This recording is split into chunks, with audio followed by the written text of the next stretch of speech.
Welcome to Samba Samba. Enjoy the video. You start by preparing a clean environment so Tensorflow and Jupyter don't conflict.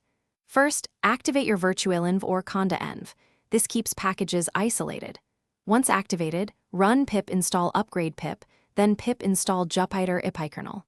Next, register the env as a kernel with python m ipykernel install username tfenv display name python tfenv, so you can select it in Jupyter. This prevents version mismatch and gives you a dedicated kernel for TensorFlow work. Now install TensorFlow within that same environment so Jupyter sees it. Decide CPU versus GPU. For CPU, run pip install TensorFlow. For GPU, follow TensorFlow's matching CUDA/cuDNN requirements, then pip install TensorFlow. Once pip finishes, make sure to restart the kernel in Jupyter. This reload ensures the new package is available.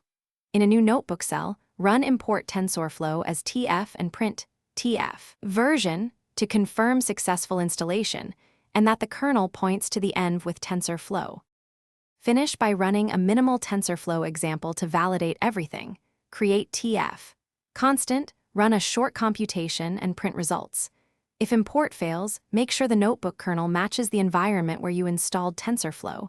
Use kernel right arrow change kernel. If pip list inside the env does not show TensorFlow, reinstall with pip install force reinstall. Key troubleshooting tip: if the GPU isn't detected, verify NVIDIA SMI shows your GPU and that CUDA/cuDNN versions match TensorFlow's requirements. Thanks for watching. Consider subscribing if we helped you.